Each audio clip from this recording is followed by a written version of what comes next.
All right, new episode of Jung Naiv. I have a new guest. Who are you? I'm Gabriel Zucman. I'm a professor of economics at the Paris School of Economics and Berkeley. What brings you to Berlin? I have a new book out that's just been published in Germany. It was published in the fall in France. And it's about billionaires and why we need to tax them.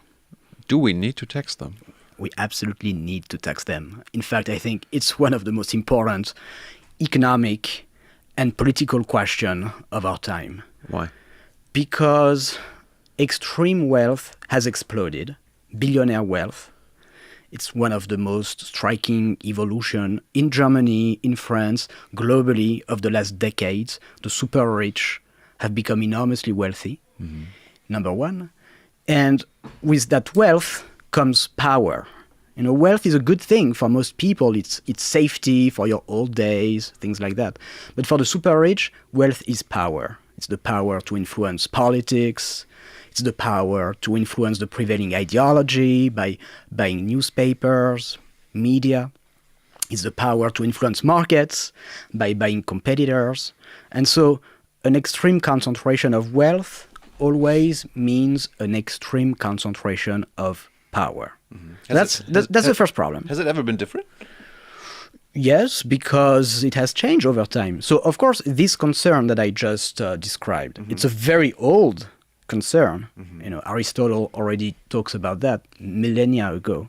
There's a fundamental tension in democratic societies about the concentration of wealth on the one hand and the very possibility of a democracy on the other hand. So it's a very old concern, but it has become much more of an issue today because of the increase in billionaire wealth. So just perhaps one number so that everybody realizes. So in 1987, the wealth of global billionaires was the equivalent of 3% of world GDP. You know, meaning if they spend their wealth, they could have bought 3% of everything that was produced in a given year globally.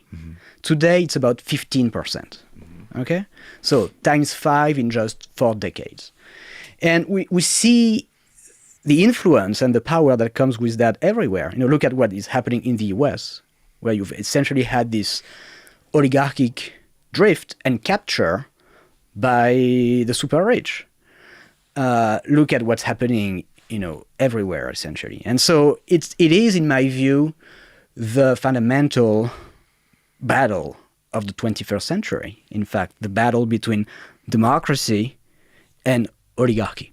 How do we make sure that democracy prevails? What are the tools, the policies, the institutions, the forms of social mobilization that we need to invent to ensure that democracy actually prevails? So if it's the battle of the 21st century,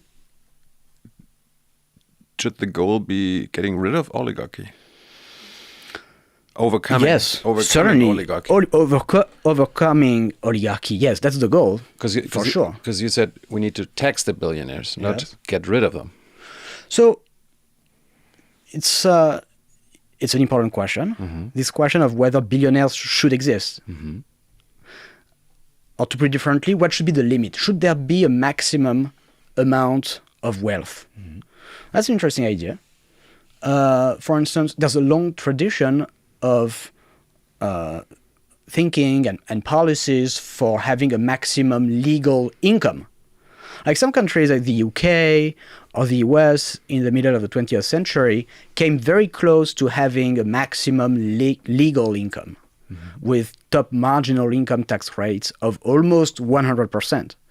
Now, there's a famous speech by Franklin Roosevelt in Congress in 1942 where he says, look, I think that no American should have an income after paying taxes of more than $25,000 of the time. That's equivalent to about $2 million today. Therefore, I propose a 100% tax on all incomes above $25,000.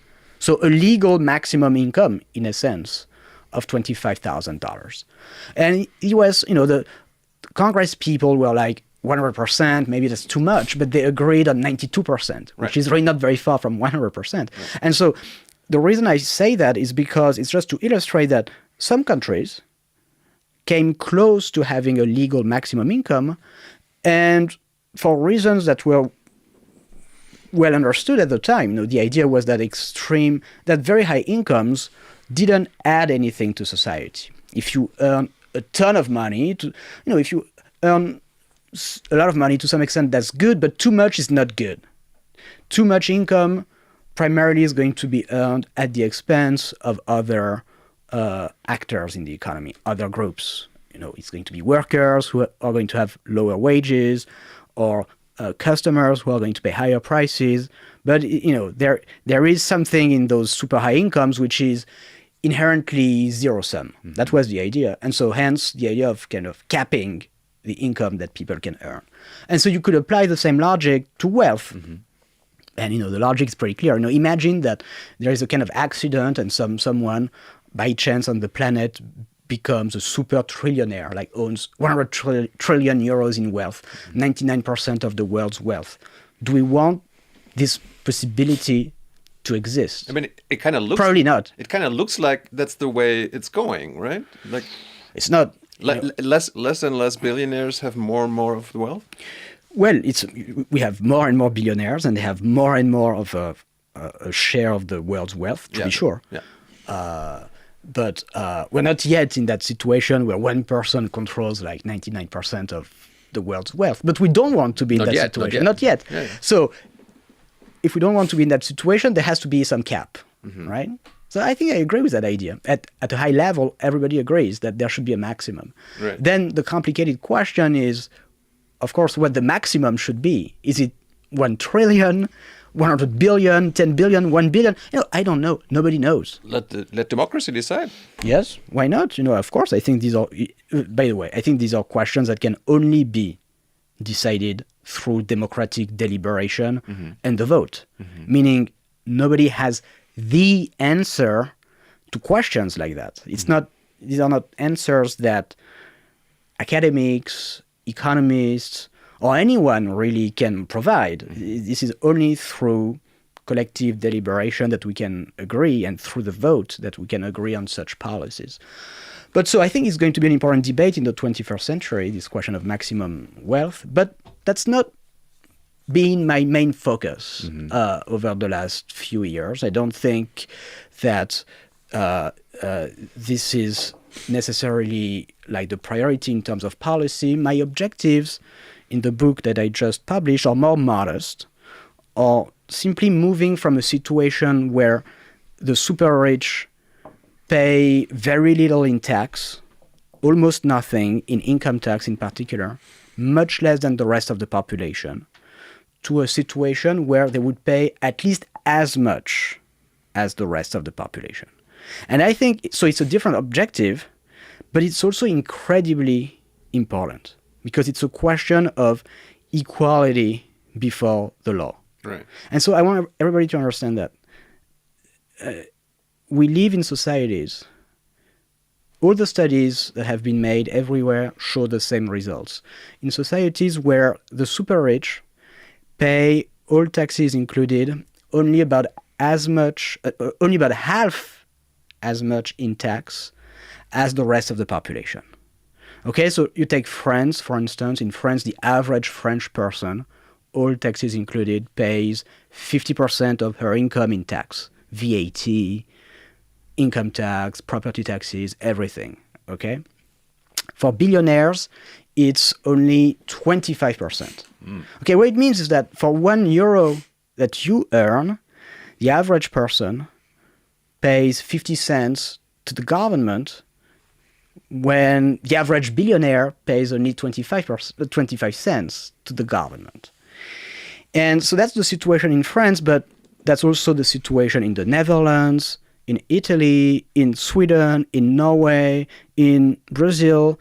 All these countries are countries where there has been very detailed work that was conducted by economists in partnership with tax administrations to establish those facts. We still lack a study for Germany, and I think it would be very important to conduct a study like that. We don't have we don't have the data, sorry. No. The data exists. It exists. We don't want to make it public, okay? And I think we'll get there. there is a lot of opacity usually on those issues. And 4 or 5 years ago, there was no data also in France and in all those countries that I've mentioned. And it has changed in just 4 or 5 years. Okay, so these are new facts, these are new findings, but you are absolutely correct to say that the starting point is a point of opacity where our government statistics, which usually are in Germany, in France, are excellent on many dimensions, they have a blind spot, which is the super rich. There's no official data on how much wealth they own, how much income they earn, how much tax they pay. And so then you have like magazines, like Manager magazine in Germany and Forbes and Bloomberg that try to fill this void by producing estimates. But those have all sorts of limitations. Right. And also they are completely silent about taxation, how much tax those people pay. And so, yes, there is this blind spot, which is a problem because, if we get back to the beginning, what we were saying earlier, this question is one of the most important question in democratic societies. How much tax do the various groups of the population pay? And in particular, the super rich in a context where their wealth and their power is growing so much, that's really an important piece of information for the public debate. So that doesn't exist at the moment in Germany, but it didn't exist in France 4 years ago, and now it exists. Okay, and so I'm very optimistic that one day there will be a study like that in Germany, and that the findings will be, of course I don't know the exact numbers, but that broadly speaking, the super rich are going to pay much less than other social groups, just because we understand the mechanics of how it happens, and in particular the crucial problem that the income tax, the progressive income tax, which is supposed to be the way that we tax the rich, that it's supposed to be the pillar of tax progressivity, is not a good instrument when it comes to taxing the truly rich. It just fails because when you're extremely rich, it's very easy to structure your wealth such that this wealth will not generate a lot or any sizable amount of income. Okay, so let me just give you perhaps one example so that everybody understands. So a few years ago, you had revelations by the US media ProPublica on the taxes paid by American billionaires. And what they found is that in many years, many of them paid very little. For instance, in 1 year, Jeff Bezos, the richest man in the world at the time, declared no income and paid no income tax. And he said that he was so poor that he claimed family benefits, and he received family benefits. And that's not tax evasion. There's nothing illegal in that. It's just the way that the system works legally. If you find ways to pretend that you don't earn any income, then you're not going to pay any income tax, even though your wealth might be in the billions and your true economic income might be very large. But what he did is that as CEO of Amazon, he didn't pay himself a wage. As the controlling shareholder of Amazon, he instructed Amazon to not distribute dividends and so on. And he didn't sell shares, and so he didn't realize capital gains. And so his taxable income from the perspective of the tax law was indeed very small, even though, of course, his ability to pay taxes as the richest man in the world was very high. And so it's just one example, but what the studies that I've mentioned have established over the last 4 or 5 years is that he's not an isolated case. He's not an exception. It's the norm, in fact, that the super rich largely avoid the income tax by finding ways, and there are different techniques, to report very little income. And so that's the reason why everywhere the billionaires have such low tax rates. And all of that might sound a bit technical, and why should we care about all that? And so it's worth kind of taking a step back to understand what's really important in all of this, which is that this situation where the wealthiest people in society can pay less than other social groups is a violation of our basic principles of equality before the law, equality before the tax law, which is a central pillar of our democratic societies and the rule of law. Okay, and so when we didn't have the numbers, when the studies didn't exist, we could ignore the problem or pretend that it doesn't exist. Now that the data exists and we have studies that are being conducted in a growing number of countries, it's not possible anymore to ignore the problem. And so we have to find a way to change our laws such that the super rich pay no less than the rest of the population. And so that's the central idea behind the proposal that we're going to talk about, Right. of creating a minimum tax on the super rich. Well, we have a lot of time, so Yes. let's get into that later. Just one question, because you called the missing data on wealth in Germany like a blind spot of the government, and like a blind spot, like psychologically, is something that's unconscious, that's kind of involuntarily. You're not conscious of your blind spot unless someone tells you, someone helps you see that spot. Is it really a blind spot? Is it something unconscious, or is it something conscious? Like, from my experience, the last 12, 13 years, it's not that they know what they're doing. They know that they don't want to publish the data, that they don't want to have the data. Like the German rich, they are lobbying. So the tax laws and the data collection the data collection does not happen. That the tax laws are in their favor. It's not that the government makes the mistake, Gabriel, of we didn't know about the data. I mean that the super rich are lobbying for maintaining the status quo and preventing tax increases on the super rich. Mm-hmm. Yes, that's sure. That's for sure. That's real. For this specific question of why our economic statistics are deficient with that particular segment of the population, I think part of it might be lobbying. Okay. I think the bigger part of the explanation is actually a bit different. It is that for a long time, it didn't really matter too much. Like the wealth of the super rich, before it exploded over the last 30, 40 years.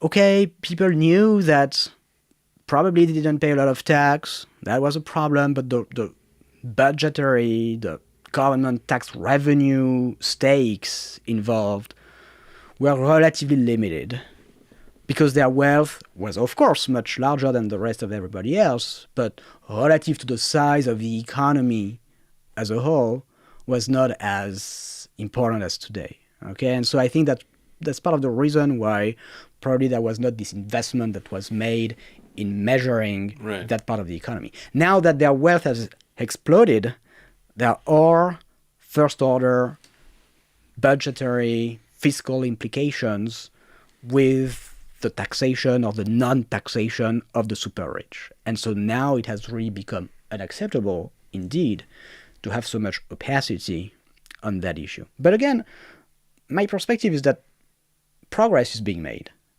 Even in the US, we have numbers.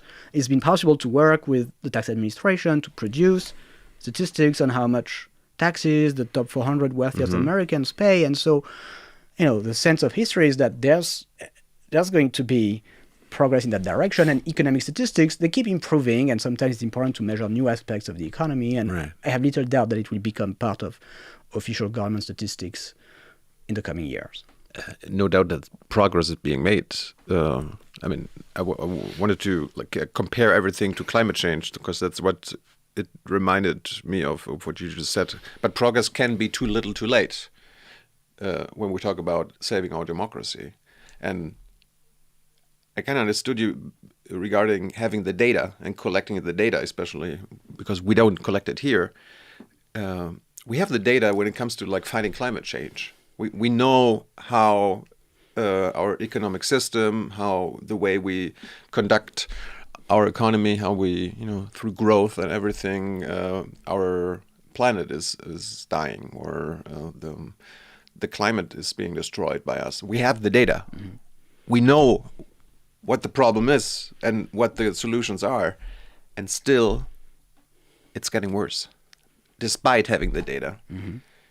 So what makes your hope of progress different?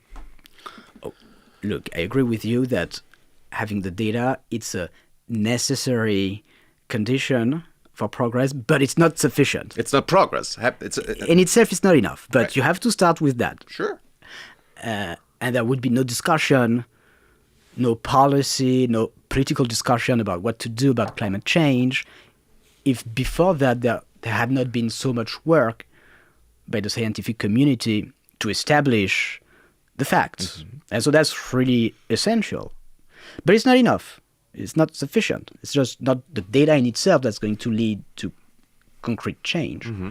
Now, if your question is, what makes me optimistic that someday there will be a better taxation of the super rich? My answer is because deeply I believe in the power of democratic forces. And the reason why I believe in the power of democracy is because this is what history suggests. History should make us somewhat hopeful that in the very long run, even though the super rich have a lot of power, they want to defend their interest, mm-hmm. that democratic forces can prevail. Look, for instance, at what happened with at the time of the creation of the income tax. The income tax, for a very long time, for centuries, there was no or almost no income taxation. So taxation was based on just indirect taxes on transactions, on goods, very unfair. A heavy burden for the poor, a very light burden for the rich.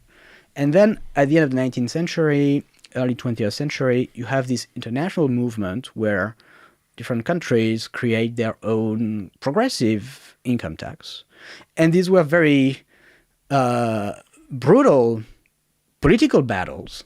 The very rich of the time, they fought like massively to prevent that evolution. But eventually, the progressive income tax was adopted. It was adopted by almost all countries, or at least all countries that today are wealthy nations. And it's a big success. In retrospect, we can see that it's been a fundamental pillar of the development of our modern social state, meaning our ability to invest collectively in education, in health, in public infrastructure, and to do so in a sustainable manner, meaning in a manner where those who have more income are made to contribute more. And so all of that happened despite considerable opposition by the wealthy. And I think it's fair to imagine that something like that could happen again in the 21st century when it comes to bringing the super rich into the fold, asking them to also contribute like the rest of us. Asking them, not making them. Making them is more correct. But how are you so hopeful that the progress and that means saving the democracy is not too little too late, and that we can be quicker in getting there where you want and where most of the people want, versus saving the democracy? Mm-hmm. Because like the fall of democracy and the rise of fascism could be way quicker than the progress being made in taxing the rich. It could. Look, obviously, I'm not going to make predictions about the short term. Nobody knows. Right. My optimism is about eventually where we are going. It might take time before we get there. But if we want to talk about the short term, and if we want to see what are, and I know it's difficult today to be optimistic, what are the sources of hope? What are the some lights today, I would point to the hypothesis that 2025, 2026 might actually be a turning point when it comes to this issue that we're discussing, which is tax justice, democracy, making the super rich pay. Why do I say that? Well, it's because of a number of evolutions that have happened over the last couple of years in conjunction. So there was, in 2024, an important development when Brazil, president of the G20, Brazil had the presidency of the G20 in 2024, and they did something useful with that. They said, we're going to put on the agenda of the G20 the idea of a minimum tax on billionaires. Ideas that had never been discussed in the G20 or the G7 or places like that. And it started a whole conversation in ministries of finance all over the world about that idea. Let's make billionaires pay. Okay, so that's number one. Roughly at the same time, the UK abolished its non-dom regime, which was its tax exemption for very wealthy foreigners who live in the UK. And they've had this system for centuries, but in 2024, it was actually a conservative government that did it. They said, we scrap it. They will have to pay like the rest of the population. Then in 2025, the French National Assembly passed this minimum tax on billionaires that had been discussed at the G20 the year before. And then it was blocked by the Senate, so it's not yet enacted into law in France. But the fact that the National Assembly had a vote, and it's not a left-wing parliament, and despite that, there was a vote that said, we want that, I think that's also important. Look at what is going to happen in 2026 in California. In 2026, in November, California is probably going to have, it's not 100% sure yet, but probably going to have a referendum, what is known in the US context, in the California context, as a ballot initiative on creating a billionaire tax, a tax of 5% on the wealth of Californian billionaires. It would be the first tax of this type ever enacted anywhere. And it is going to depend, it's not going to depend on a vote in Parliament. Mm-hmm. It's going to depend on a popular referendum, and all the opinion polls that we have show that this is a very popular idea. The Democratic governor is against it. Yes, but Gavin Newsom, and it's a big mistake of his. Mm-hmm. But other Democrats of California are in favor. The unions, which are sponsoring this ballot initiative, are very much in favor. The population is in favor at the moment. So far, because then, okay, the billionaires are going to spend a lot of money to try to create fears and predict all sorts of catastrophes, and so God knows, who knows what's going to happen in November. But at the moment, this is very popular, and so that's all these changes. Right. It's the beginning, I think, of a turning point. I totally agree. I'm just like, I don't want to be as optimistic as you in this conversation, so we can have an exciting conversation. And some guests and some people who are here, like they sometimes make the distinctions between, okay, yeah, let's be optimistic. What else do we have? Being hopeful and all this, and also like compared to the climate crisis as well. It's also important to acknowledge realities and how bad the situation is, and maybe adjusting hopes and expectations and our thinking, which means when the situation gets worse and worse, your thinking and your demands need to be more radical. That's what I'm trying to get at. Mm-hmm. Well, you can think that way, or you can think also that it's important to start a process. What's really hard, if you want real change to happen, is a little bit it's a binary problem. Like for instance, billionaires pay zero. How do we make them pay something, which is going to be bigger than zero? How do we create a new instrument, a new tool? And you can say, okay, let's abolish billionaires and 100% tax above 1 billion, and that's not going to pass anytime soon. Or you can say, if you don't want to fight for it.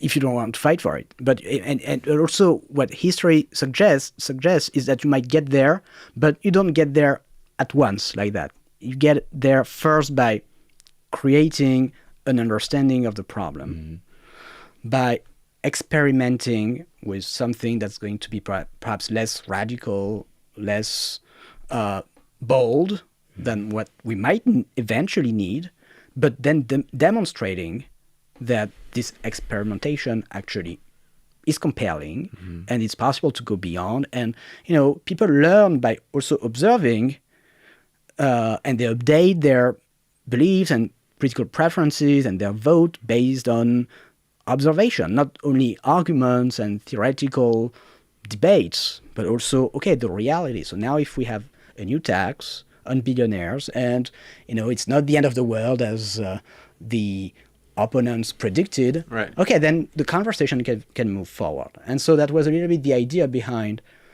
the indeed pretty modest proposal that I formulated of saying there should be a minimum tax on the super rich. It's not going to abolish billionaires, to be sure, but let's just enact a principle that everybody should agree with, no matter whether you're more on the right, on the left, conservative, liberal. Everybody agrees, or I think should agree, with the idea that there is no right for the super rich to pay less than the rest of the population. There is, of course, a legitimate debate to have about the proper degree of tax progressivity, meaning the extent to which the super rich should pay more relative to their income than the rest of the population. And it's a difficult question, and you can go too far or not far enough. It's difficult. And I just want to finish that. Right. And so it's legitimate to have a debate, and it's legitimate that there will always be disagreements about this, the proper degree of tax progressivity. But my idea was, let's start with something that everybody should agree on, which is that these billionaires shouldn't be allowed to pay less than the rest of the population.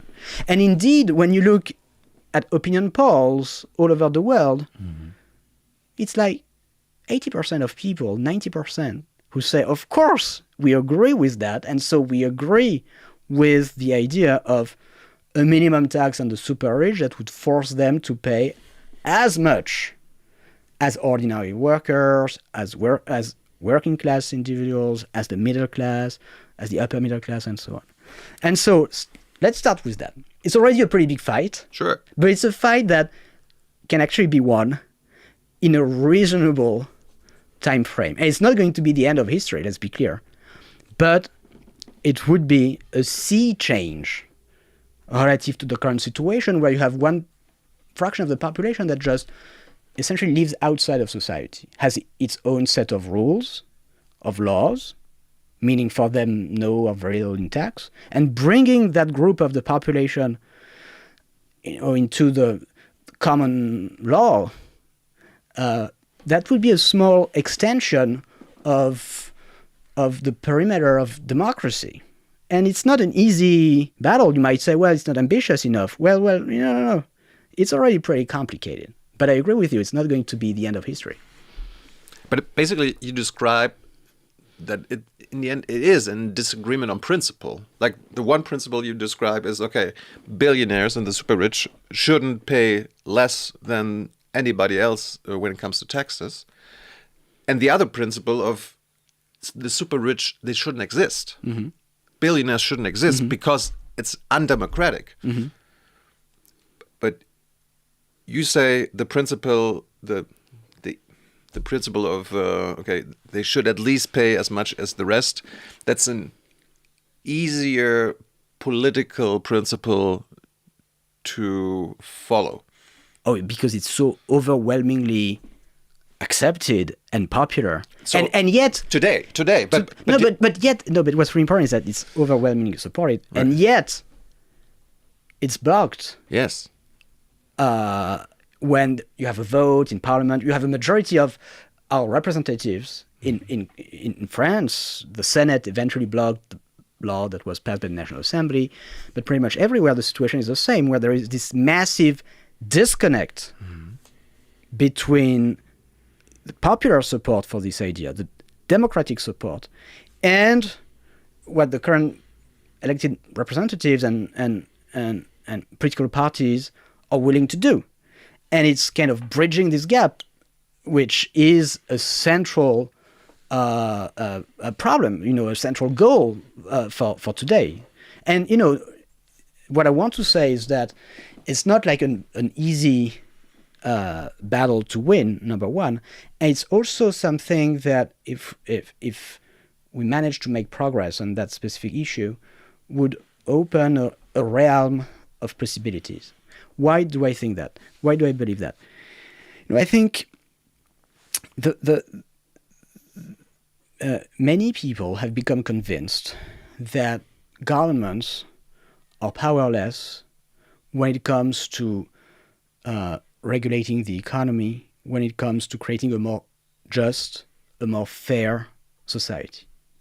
And they've become convinced of that because the different conservative parties and far-right parties have tried to convince them of that. And center-left parties also bear responsibility for that we can't do that. We live in a globalized world, or within the European Union, or what have you, or you have big multinationals that have a lot of power. We just can't do anything. The only thing that elected representatives can do is they can fight on other issues: identity, border, migration. And so this has created this perverse situation where the entire political debate has shifted, has focused on these issues, as opposed to what can be done in the economic sphere. And I think with this specific question of making billionaires pay as much as the rest of the population, we can change that. We can demonstrate, number one, that in fact it's possible that governments, that public authorities actually have the power to bring the super rich into the fold, to change society and the economy towards more justice, more fairness. It's not a grand revolution, but it's progress. And if they demonstrate that, then of course it becomes possible to do many. It would demonstrate that they have that power, and so they could use that power for many other things, other tax reforms, other progressive economic reforms, fighting climate change, what have you. But there are not many areas of public policy, of economic and social policy, where you have 80%, 90% of the population that's in support of doing something. And so that's why I think it makes sense at that juncture to focus on that. No doubt. Hence, that's my theory of why I spend so much time, trying to advance this project. It's certainly not wrong, but like you say, look at the polls today. There is a huge majority for what you'd propose. On the other hand, politically speaking, you could say, well, fighting for more and, the non-existent of the super rich, the polls are not there yet, but a politician or political parties could fight for that and make the polls change. That's what politics is about. Yeah, I don't disagree with that. Right. I don't disagree with this proposal. I don't disagree with the idea that political parties should fight for it. But you go with the... I want to be very clear. I'm just in agreement with that. I do. And I also want to be very clear that in the proposal that I formulate in the book, meaning a minimum tax on billionaires equal to 2% of their wealth, this is not going to be enough to fight inequality, to reduce wealth concentration, let alone to stabilize wealth concentration. It's just not enough. And I explained the underlying arithmetic. Mm-hmm. the wealth of billionaires has been growing 10% a year on average over the last 4 decades. Right. 10%. The wealth of the average German, let me just finish, just that everyone understands the basic arithmetic. The wealth of the average German person has been growing like 4% a year on average. So you have this gap of 6 percentage points. Okay? Everything else equal. The gap is growing. Everything else, yes, exactly. But if you wanted to only stabilize wealth concentration, wealth inequality at its current high level, if you just wanted to do that, you would need to reduce the growth rate of wealth for the billionaires from 10 to 4, meaning you would need a 6% wealth tax. What I'm proposing is a 2% minimum tax. It's not 6%. Meaning with 2%, the wealth of the super rich would keep growing quite fast. The gap would get bigger. Okay, so it's very clear. It is just not enough to stabilize, let alone reduce wealth concentration. But it would already fix what is a fundamental anomaly in our societies, a violation of our basic principles of equality before the law.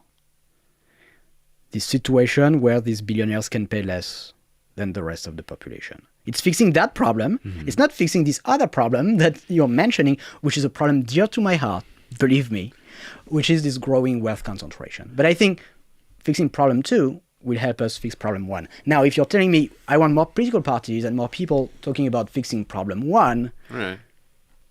Sure, me too. But basically, you're arguing as a politician. You're arguing politically because you're also a scientist. And a scientist, you realize the problem, you can explain the problem, and typically as a scientist, you want to find a solution. That's exactly what I do. For the problem. So you have different problems, and different problems call for different solutions. But like the scientific, as we talked about, the scientific answer would be more radical. But like it would be politically smart or smarter to go with your solution of let's at least start this thing. I'm not even making that statement. I think these are 2 problems. You're right. These are 2 separate problems in some sense, or 2 distinct, not separate because they interact, but these are 2 distinct problems. This very important problem of wealth concentration getting worse, and this problem of violation of the basic principle of equality before the law. And they call for different solutions. And it's not like one problem matters and the other does not. Both problems matter very much. And you need, solution to both. I focused in that particular book on solving the second problem, ending this violation of our principles of equality before the law. In a previous book, The Triumph of Injustice, I actually focused on the other problem. How do we design a tax system that actually would reduce wealth concentration? I've done a lot of work when I used to live in the US, with Bernie Sanders, with Elizabeth Warren, when they were running for president in 2019, 2020, working on their tax program, and with much bolder ideas than just a 2% minimum tax on the super rich. And I helped craft their plans. For instance, Bernie Sanders, he proposed a tax on wealth with rates that would go to up to 8% per year on the wealth of super billionaires, people with more than $10 billion in wealth. Right. And with 8%, and we explained that with my co-author Emmanuel Saez in our book, The Triumph of Injustice, then you start reducing wealth concentration pretty seriously in the medium term. Right. And look, if I was doing politics, if I was an elected representative in France, and this is the type of actually of tax reform that I'd be advocating for. I think this is what we should do. I thought in 2019 that this is what should be done. And I certainly think it doesn't only make sense for the US, it makes sense for France, it makes sense for Germany. I have no problem with that.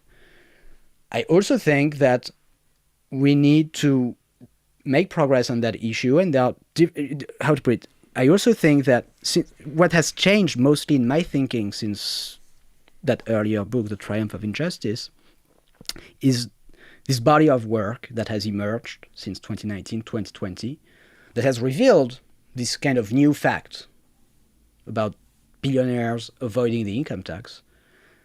And I thought, okay, and I didn't know about that problem, or that it was so systematic, and in fact much worse in Europe than in the US. I had done the study for the US, but what we discovered collectively in the research, the scientific community, is that the problem is actually even worse in France or in the Netherlands, meaning in the US, billionaires pay not a lot of tax, but a little bit, and in European countries, it seems to be really very close to zero. And they pay even much less. Is it because the Europeans can avoid being taxed easier than an American? It's because, it's an interesting story. It's because the US realized in the 1930s how easy it was for the super rich to avoid the income tax. And it was under Roosevelt during the New Deal, and they said, well, we're not going to allow that to happen. So the story is that in 1933, the New York Times revealed that J.P. Morgan, one of the big fortunes of the time, had paid no income tax in 1931 and 1932. And that caused outrage. And so you had hearings in the Senate, and you had the administration investigating, Treasury, and so on. And what they discovered is they discovered that the super rich in the US were using holding companies to avoid the income tax. A specific technique, meaning they had created kind of shell companies, corporations that earned income on their behalf so that they, the individuals, didn't have to pay the income tax. And they realized that it was a big thing. And they said, well, look, we're not going to allow that. We're not going to allow the super rich to use shell companies to avoid the income tax like that. And so they took a number of measures, a couple of laws, to prevent that form of tax avoidance. Okay, so in the US, you cannot avoid the individual income tax just by using a personal wealth holding company. In the European Union, you can. Nice. And it is actually systematic among the super rich that they do that. This is precisely what the recent studies have demonstrated. And that's one of the main differences why European billionaires end up paying much less than less tax than American billionaires who already pay very little in tax. Did they create those basically loopholes after the American model or before? The loopholes were always there. Okay. It's just that the US fixed that specific loophole in 1937. Well, they were not busy with the World War, I guess, or something. And in the EU, we never fixed it. But look, it doesn't mean that the billionaires pay a lot of tax in the US, because they found other ways, as you can imagine. They're well advised by well-paid accountants and tax lawyers, and so they found other ways to avoid the income tax. But that specific form of tax avoidance doesn't exist in the US, and it's systematic in the European Union. So this is kind of what emerged relatively recently, and I think solving those problems, that strikes me as not totally useless. So did no European government ever try to change those? Not yet. Why not? Because it didn't know, because The rich don't want that? Because the super rich don't want that, because it's always been a kind of inherent limitation of the European social democracies. So European social democracy overall has been a very big success economically, has been better as a Really? development model, in my view, that was been tried in elsewhere in the US, for instance. But it has all sorts of limitations. One of its limitations, it's been, let me elaborate a little bit on why it's been good. It's been good in the sense that it has allowed European countries to reach the highest levels of productivity in the world, comparable to what you see in the US, but with much more equality than in the US. That's a pretty big achievement. So if you look at how productivity compares across countries, you have the US, but also Germany, France, Scandinavian countries, Netherlands, on top of the ranking.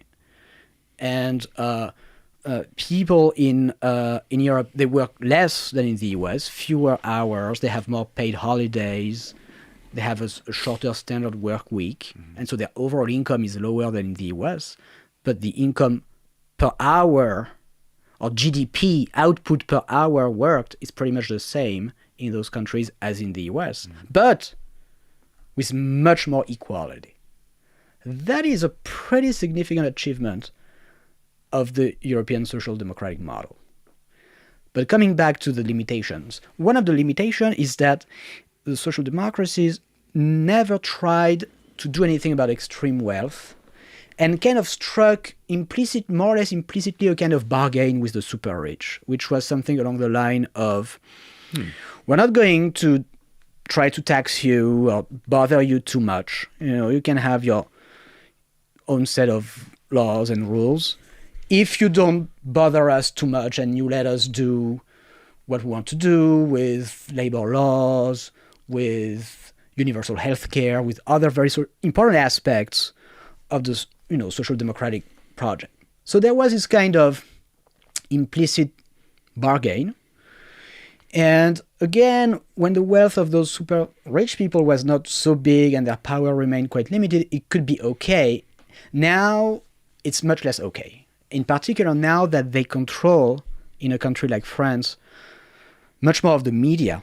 In France, about 80% of the private media is owned by a handful of billionaires, and they use it in a very open manner to defend their interests, to propagate certain ideological views. Same here. That becomes much more of an issue, and I think this bargain, needs to be questioned. But I think deep down, that's the main explanation. I mean, it's the fact that the let's call it the worker power, the power of the working class is historically much bigger in Europe than in the US, and that's why the Social Democrats have been more successful, as you put it, and also because the rich. They own the means of production. They own the factories. So, because the workers want to keep their job, the Social Democrats are like, well, dear factory owner, dear rich guy, what do we need to do so you keep the factory here and you keep the jobs here? Yes, no, surely that's the second main limit of the European social democratic model, which is that it has never found a way to deal with globalization and in particular prevent this blackmail that you just described, which is if you don't cut our taxes or loosen our regulations, we're going to move. And the social democracies have never managed to internationalize, so to speak. So the reaction has been, okay, we take kind of international competition, tax competition, regulatory competition as a given. We're not going to question that. It's there. It's kind of a law of nature. And the only thing we can do is just adapt to that. And adapting to that, in their mind, meant slashing the corporate tax, slashing regulations, being in that race to the bottom. Exactly. That has characterized, our social democracy, the European Union, has been at the forefront, for instance, of the race to the bottom with corporate income tax rate, and it's continuing with what's happening in Germany those days. That's been the second enormous limitation of the social democratic experiment, in my view, in Europe. And, that can change. It's kind of funny. I don't know about the socialist party, the social democratic parties in France, but like when you go to the leading social democrats here, at the end of every party meeting, they sing the International. Yes. And as you put it, those social democratic parties are not acting internationally. No, they are not. It's been a terrible weakness. This is the other area like of our workers are competing with the French workers and African workers instead of uniting. Exactly. And that's the second motivation, by the way, for my kind of little project on this minimum tax on billionaires, which started as a global minimum tax. All this work that I try to summarize in the book started when the Brazilian government got in contact with me, my team of the EU Tax Observatory in 2023, and they said, look, we're going to have the presidency of the G20 and we want to put new ideas for international cooperation on the agenda. And I thought, okay, that's really important. And I told them, you should put that, you should fight for that. Right. A common minimum tax on the super rich, on billionaires. Because precisely I think that this is what's been lacking. Competition is not, international competition is not a law of nature.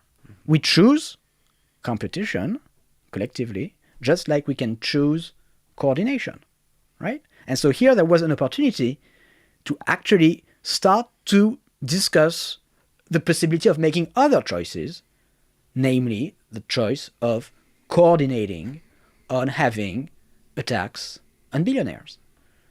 That was the second, and it's a very important motivation for that work, is precisely trying to break that spiral of competition and trying to create the beginning of an agenda for what coordination, cooperation should look like in the 21st century if we want to be serious about fighting inequality, fighting climate change, all those big problems that we face. So when you pitch your idea, what we talked about, like the moderate way, are all social democrats? I mean, you probably have talked to many different kind of social democrats in different countries. Mm-hmm. Are they all reacting the same, or are there differences? Because I can imagine, like, German social democrats are, in my experience, much more corporate and co-management than other social democrats, maybe in Southern Europe or in South America. What's your experience in their reaction to your proposals? My experience is, number one, that there is everywhere tremendous popular and democratic support. Number two, that there's always tremendous opposition by the super rich.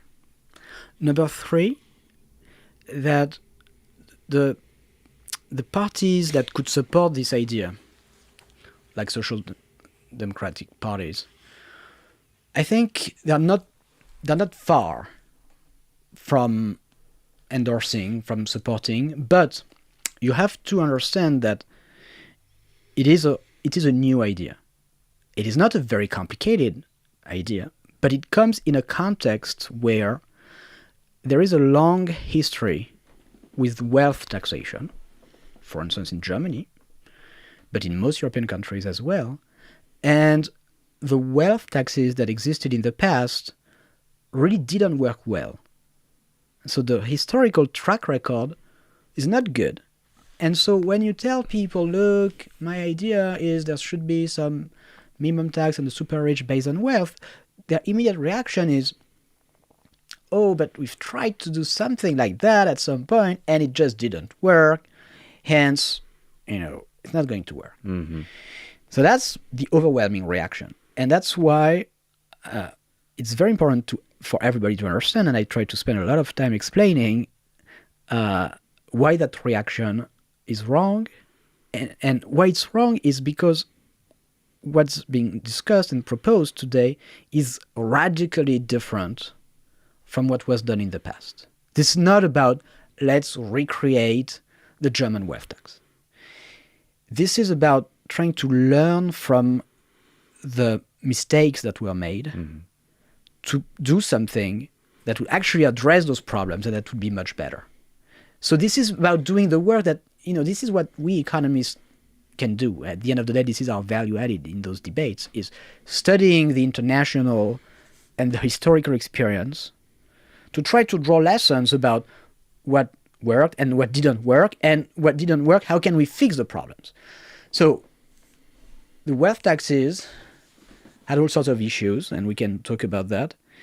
And once people understand that what I'm proposing actually takes seriously those problems, is very different from what was done in the past, and that the problems that existed, they actually have solutions, then, okay, they start understanding that, okay, yes, actually, we could do that. That makes sense. We need it. It's possible. But it's a process, right? Because the immediate reaction, kind of knee-jerk reaction, is wealth tax. We've done that. It's been ruled unconstitutional. It had all sorts of problems. People move. It's hard to value assets. They have all sorts of kind of immediate reactions like that. And so, ideas, it takes a bit of time. It takes time. Of course. You have to accept it. Do these reactions come from older politicians who've been in politics and their party for decades? So I can imagine that's, of course, almost the natural reaction. Or is it by people who get into politics now? No, it's by old-timers mostly. Right. Yes, you're right.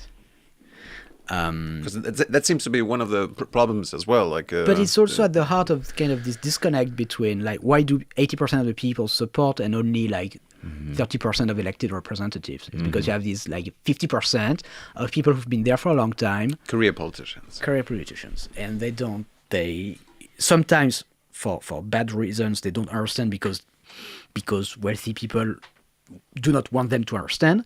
And sometimes it's for genuine reasons that they are used to thinking about that issue in some outdated ways.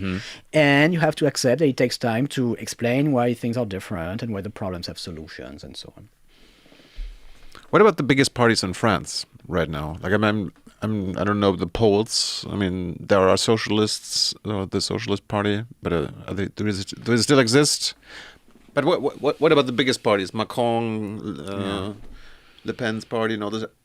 Oh, there's a very clear... What do they think about your proposal? There's a very clear left-right divide on this issue. It's very, very, very clear. So, first of all, in the electorate, it's 80% of all the parties support, even the right-wing parties. Yes. No problem. Now the party, the politicians. So you have all the left-wing parties who strongly support, from Mélenchon to the socialists, to even the right wing of the Socialist Party.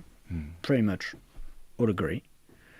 And then on the right, from Macron to Le Pen, they all voted against it. They're all against it. They hate it. So it's very, very clear. And I think that's good. It's actually very good to have such a clear divide, and in particular to have the far right, Le Pen's party, being so clearly against it, meaning being so clearly of the idea that the billionaires have the right to live in their own bubble, and we shouldn't do anything about that. And national sovereignty is not going to apply to them. It's going to apply to the rest of the population, the poor, immigrants, But the super rich, no. They can have their own set of laws. Essentially, that's what they say when they oppose this type of measure. I think it's not going to help them eventually, because it's not a very popular position. But basically, they're saying those super rich are not part of our society, so why do we care? No, they're saying we are powerless. in effect, that's what you say when you oppose that measure, because they oppose it, and they all oppose it with the same argument, which is, oh no, we are powerless because if we try to tax them, they're going to move. We'll all go to Dubai, to Switzerland, what have you, and so we just have to accept that as a nation, we just have no power, and so the fact that they are so clearly saying that, and Macron and Le Pen, They're saying the same? they're saying the same thing. Really? It's the same argument. We cannot do it. They will leave. We are powerless. We can't do that. Okay, it's the very same argument, and so it also clarifies, I think, the debate, and then it becomes a question. The question becomes, okay, is it really impossible? Let's talk about that, right? So, if indeed it was impossible, if indeed it would be shooting ourselves in the foot to try to do this type of policy, okay, that would have a point. It would be a bad idea. But is it really? And so it's very important for everybody to understand that it is possible to make it work. And that, in particular, the always repeated argument that the super rich will leave and there's nothing we can do about that is plainly wrong. It is wrong because out-migration by wealthy individuals is not some, again, kind of law of nature. It's something that can be curbed with proper policies. So I want everybody to understand that. So at the moment, the way our tax laws work in Germany or in France or pretty much everywhere is if you've become a billionaire in Germany and now you decide to move to a low-tax country, let's say Switzerland, then immediately, starting from January 1st of next year, Germany stops taxing you. Okay? That's the way it works. So, of course, it gives... There's an expatriation tax. At the time of exit. Right. But then you're free. All right. Okay? So, of course, if you do it that way, it's kind of giving an incentive for rich people to move. Of course, if they move to a tax haven, they will pay less tax. But that's only one among many possible ways to do this, to do things. So, for instance, the US says if you are US national, meaning you have US citizenship, you have to pay taxes to the US no matter where you live. Exactly. So, if you move to the Cayman Islands, you still have to pay tax to the US. If you were born in the US and you have citizenship because of that, and your parents moved when you were 2 months old, and you never set foot again in the US, you still have to pay taxes to the US until you die. So it's kind of the opposite extreme of what European countries do. Or to put it differently, what Germany, France does is really kind of the opposite extreme of the US in the sense that if you've spent all your life in Germany, immediately, first day after you've moved to Switzerland, you have nothing to pay anymore to Germany. And there's a range of policies that you can do between these two polar cases. So, for instance, you could say, okay, for German billionaires who move to Switzerland, German taxes are going to keep applying for a number of years, let's say 5 years or 10 years or 15 years, we can discuss after they move to Switzerland, but not zero. Zero is too little, and perhaps not until you die, like in the US case, but a kind of an in-between, okay, where taxes would follow you for a number of years. So it's just an illustration that is the idea that we are just powerless, there's just one way of doing things, out-migration by the wealthy is this law of nature, is just wrong, right? There's a political saying, if a politician says it cannot be done, it means I don't want it to be done. Sometimes, yes. When it comes to Macron and Le Pen, what you just said. In your questions, you tend to underplay a little bit the importance of ideas and of kind of not understanding certain ideas. So it's not, all the choices that are made. Welcome to Jung Naiv. Are not just because, politicians are controlled or, corrupt or, the influence of the super rich. These are real. The influence of the super rich, it's a real thing. Okay, but there's also a big part of the explanation is just kind of the power of explaining things, new ideas For instance, this idea that taxes could follow you for 5 years, 10 years, pretty simple idea, but no country does that. It's a relatively new idea.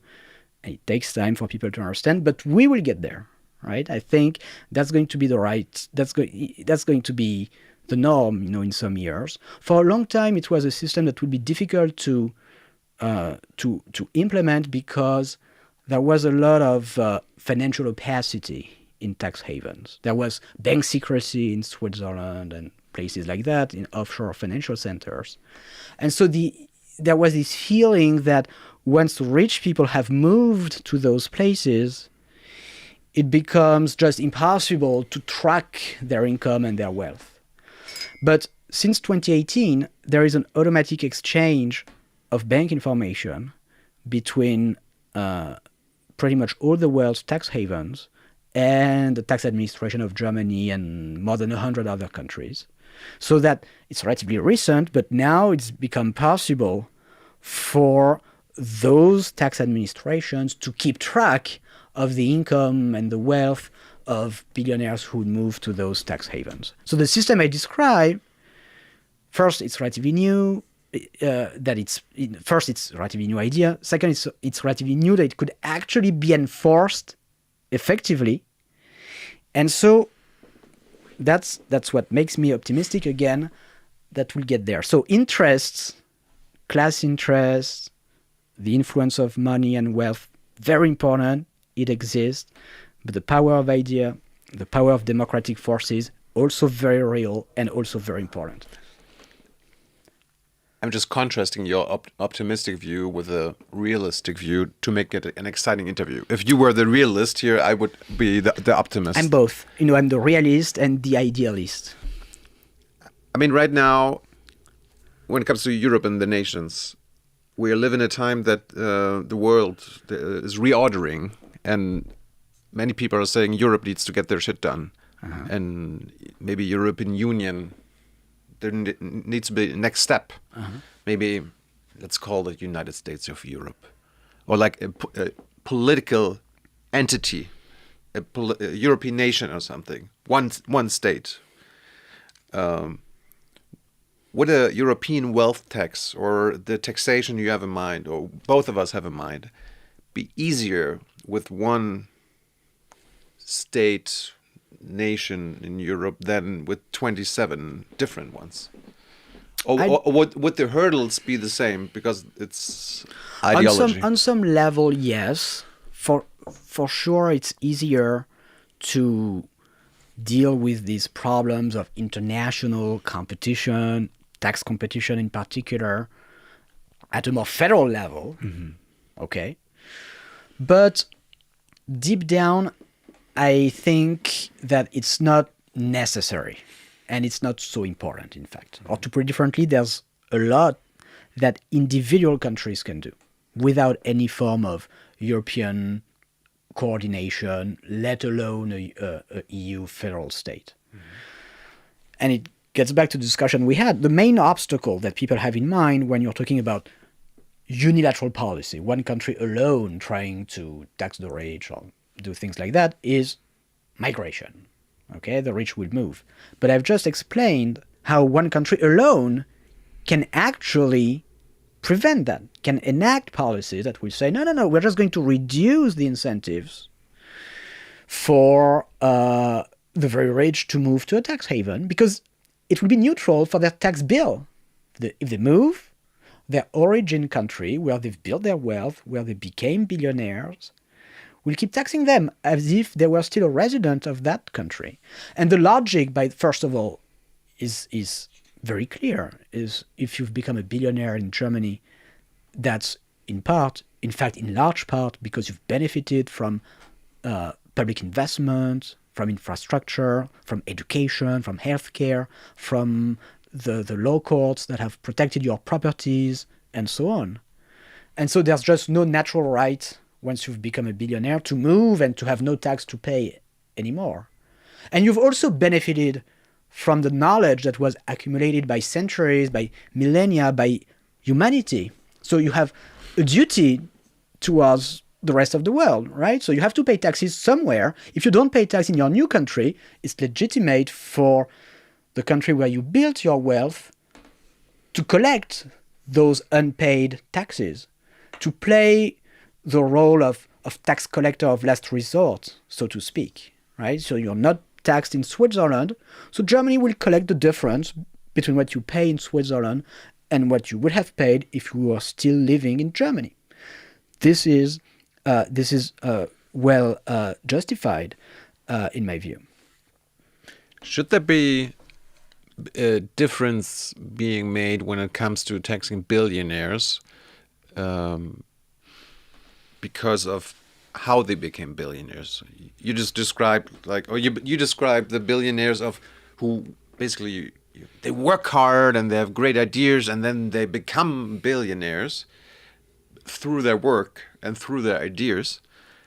And then there are most billionaires, at least in Germany, 2/3 of wealth is being inherited to children. So 2/3 of the super rich here, at least, they don't earn anything. They don't earn their richness, their wealth. They got lucky by having their parents. Should a difference being made on taxing those types? I think fundamentally all wealth creation, especially gigantic wealth creation, is essentially primarily a social creation. You don't become a billionaire yourself. You become a billionaire because you are the owner of a company where thousands, tens of thousands of workers have worked together, have cooperated to produce things of value using public infrastructure that made that production possible, right, with all the laws and tribunals that, protect all of that. So, nobody, even if you inherit nothing, it doesn't mean that you've built those billions. Of course. Okay? And I think it's very, I don't think we should make distinctions when it comes to taxing the super rich annually. We shouldn't, the source of wealth, whether it was inherited or not, doesn't matter. The industry that you're in, the merit that you have, doesn't matter. What matters is that is the principle that extreme wealth has to come with uncompressible duties towards society, no matter the specific of how you got your wealth. You cannot live outside of society. Or to put it differently, there is no right when you're a billionaire to pay zero. There has to be a minimum. This principle is, I think, very important. And some people fight that principle. They say, for instance, innovation is so important that, tech billionaires, they should be left outside the system because you don't want to discourage innovation. And so you have the good billionaires and the less good billionaires. And, the good billionaires, they need tax cuts. They need tax breaks. They need to be left alone. And I totally disagree with that. I think it's very important to say, no matter, and it's not a statement about the merits of the people. And there are good people among the super rich and like in the rest of the population and less good, it's not personal at all.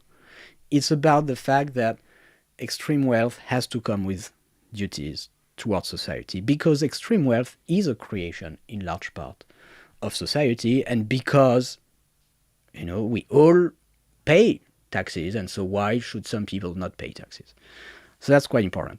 But it doesn't mean that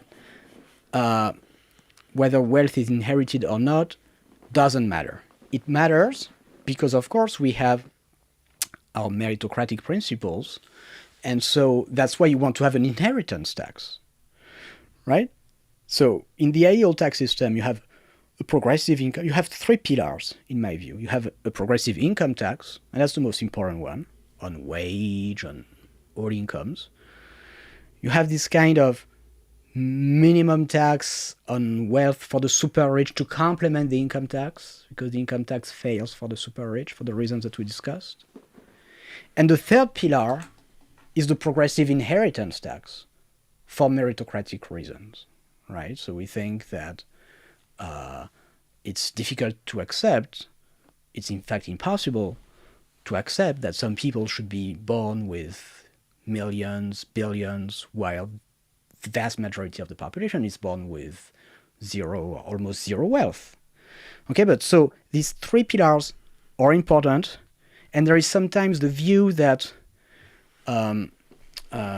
we should tax inheritance, which is true, and that it's enough. And then if we do that, we shouldn't care too much about kind of annual taxation of the wealth of the super rich. The idea is they would end up paying, if we have a well-functioning inheritance tax, when they die. But that's not enough, because it would mean accepting that for 30, 40 years, they have this right to pay zero, while working class, middle class people have to pay every month, right, deducted from their paycheck. And we have revenue needs as a society each and every day. And so we can't just say for one class of the population, it's okay if they pay in 30 years. So all of these instruments are important. Have you considered, like, if governments, let's say in Europe, they do what you propose, the moderate way, have you considered the reactions of the billionaires? Like, are there loopholes in your proposal that they could come up with, and then they lobby their governments or their favorite parties? Because you mentioned the introduction of income tax 100 years ago, or like last century, basically, right? And you wrote another book on tax havens, the history. The creation of tax havens started after governments introduced the income taxes.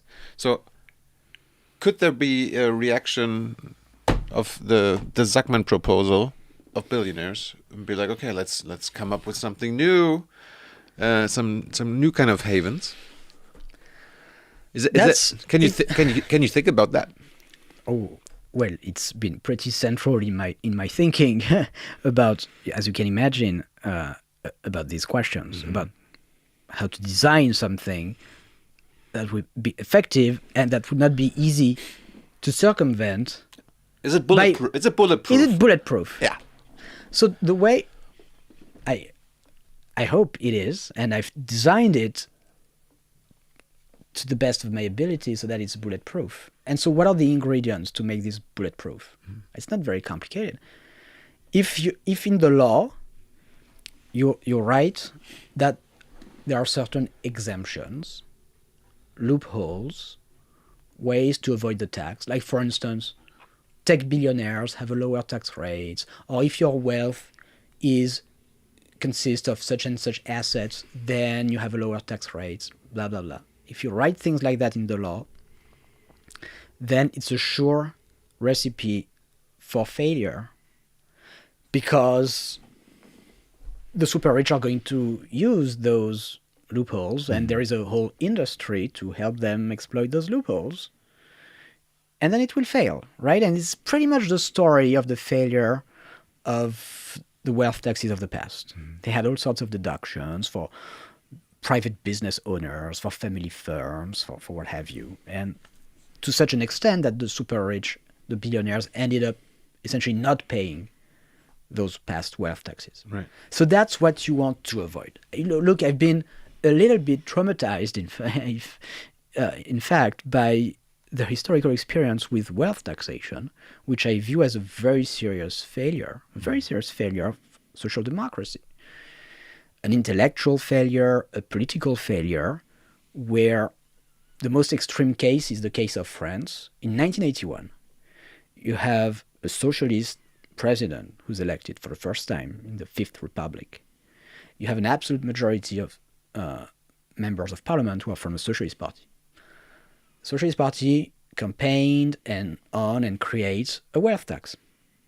But immediately after that, they say, okay, we're going to create an exemption. When people own more than 25% of the shares of a company, so if they're big enough, those shares, this wealth, is going to be exempted from the wealth tax. And so what it means in practice is that all the top billionaires of France immediately, legally, were exempted from the wealth tax. Mm-hmm. And there's something that's really disturbing, right? It's Socialist Party that does that. Why did they do that? Because there was tremendous lobbying by the billionaires. It gets back to our discussion on kind of this bargain that was struck. Mm-hmm. And the billionaires, they said, we are not going to pay that. It's not going to happen. We will make your life miserable if you force us to pay this tax. And, essentially the socialist power said, so be it, right? So you'll be exempted. They invented a kind of rhetoric to justify that, saying it was a way to exempt the means of production from the tax, whatever it means. And so you ended up in a situation where on the eve of the abolition of the French wealth tax, it was abolished in 2017. So in 2016, if you look at the effective wealth tax rate of French billionaires, it was 0.005%. That's a pretty, big failure. And so my work as a researcher has been to study that history in France, in Germany, in Spain, in Scandinavian countries, Denmark, Sweden, all had wealth taxes. And the pattern that emerges is they failed because of loopholes like that were written into the law. So By the rich lobbies. by the rich lobbyists.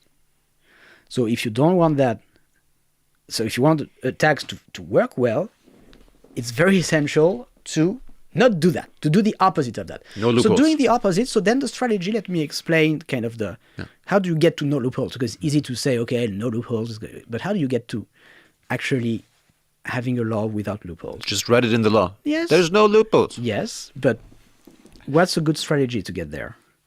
Well, one of the reasons why past wealth taxes had all sorts of loopholes is they started relatively low, not very low, but in the wealth distribution, around 1 million euros, lower than what I propose. I'm going to get back to that.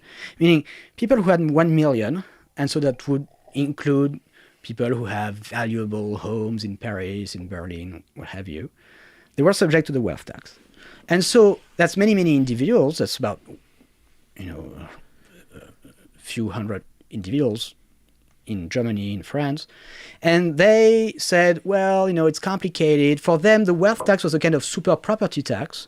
Property taxes are unpopular because they can create liquidity problems. You have to pay even if you don't have income. So you live, for instance, in a home where, the prices have appreciated a lot, but you don't necessarily earn a lot of income, and so it's difficult to pay the wealth tax. And so they used excuses like that, arguments, to lobby for exemptions. And the wealthy could use that, the discontent with the wealth tax among broader segments of the population to successfully argue for exemptions. And so my thinking was, okay, if you want to prevent that from happening again, what you can do is say, let's start much higher in the wealth distribution. Let's say 100 million euros. So if you have 100 million or less, you're not affected by the tax that I propose. It's only those who have more than 100 million. So in Germany, it would be a few thousand. We don't know the exact number, but perhaps 4,000, 5,000 households.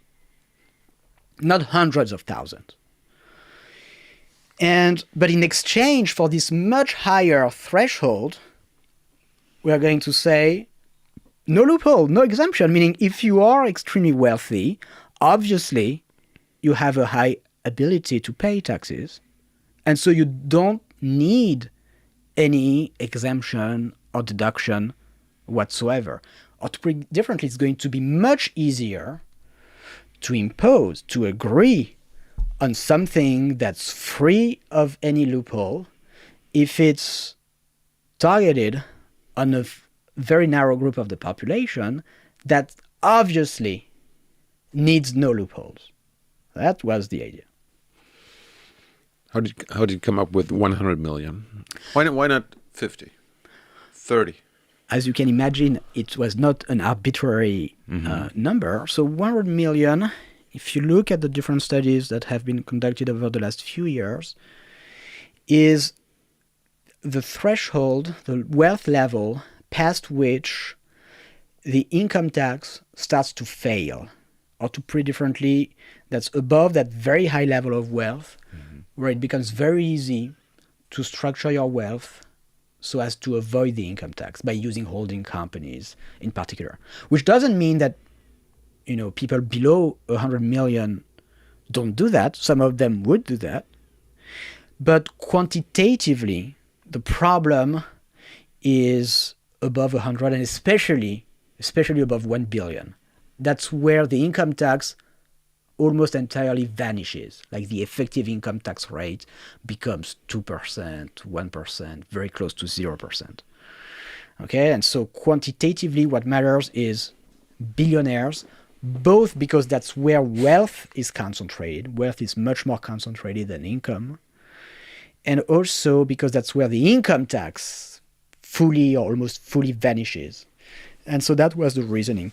But there could be, a good argument to be made to have a lower threshold of 50 million, 20 million. All of that is fine. I do think that that having a threshold that's an exemption threshold that's significantly higher than past wealth taxes is important, if only to convey the notion very clearly to the public that it is something really different.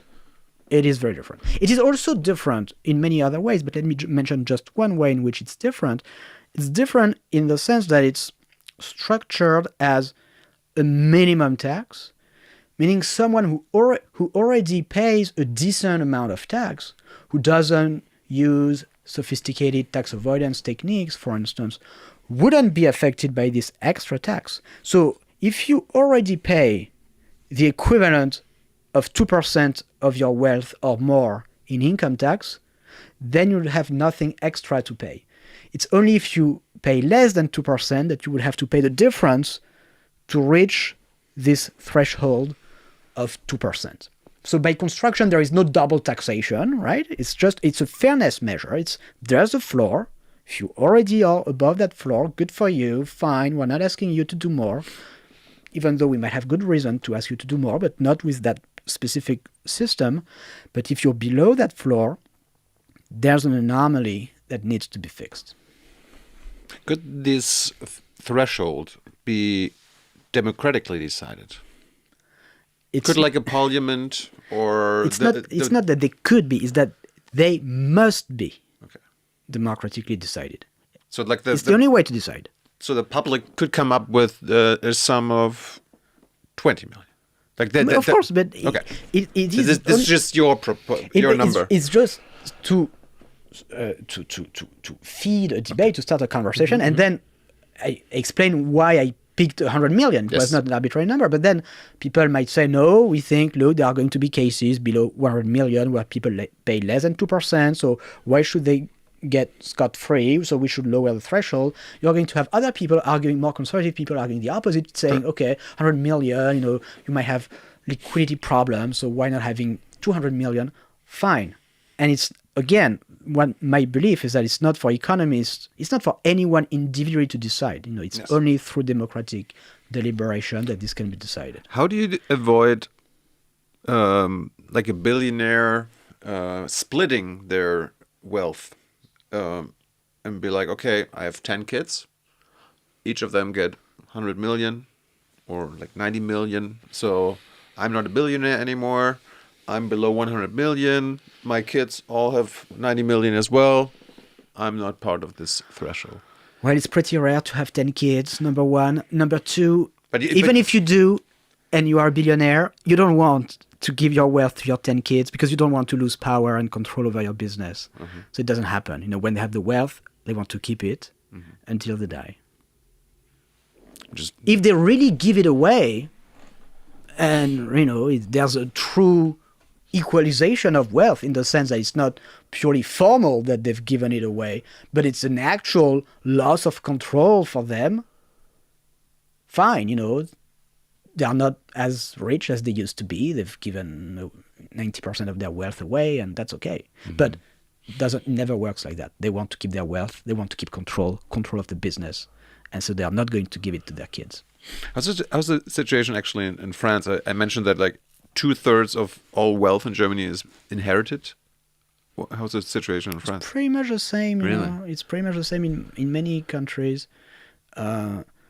It's a kind of, you know, it's Thomas Piketty who studied that and established that very clearly. It's a kind of regularity in societies, especially societies like ours, where the economy is not growing very fast, the growth rate is not very high, but the rate of return to wealth is quite high.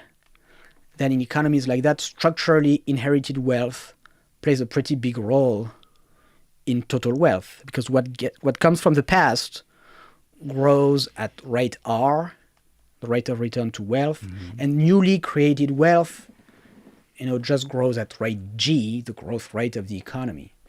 So in Germany or in France or in economies where the rate of return to wealth is much larger than the growth rate of the economy, kind of mechanically, after a certain period of time, inherited wealth is bound to play a very big role in aggregate wealth. Now, that would be less true, for instance, in a country like China, where you have very high growth rate, and so inherited wealth plays less of a role. But in countries where, you know, when demography, when the population is shrinking, you know, think about this: if all couples now have just one children, so everybody inherits from their two parents, can see how inheritance is going to become hugely important relative to an economy where people would have many kids. And so, if only because of those demographic trends, inherited wealth is just playing a very big and a growing role in our economies. If you have any questions for Gabriel, let Kira know. She will come at the end of this interview. I mean, you mentioned Piketty. We got to talk about how you became what you are now. Real quick, you're from Paris? Born and raised there? Correct. What did your parents do? My parents are academics as well? Medical doctors and researchers, yes. Okay. Why did you become a medical doctor?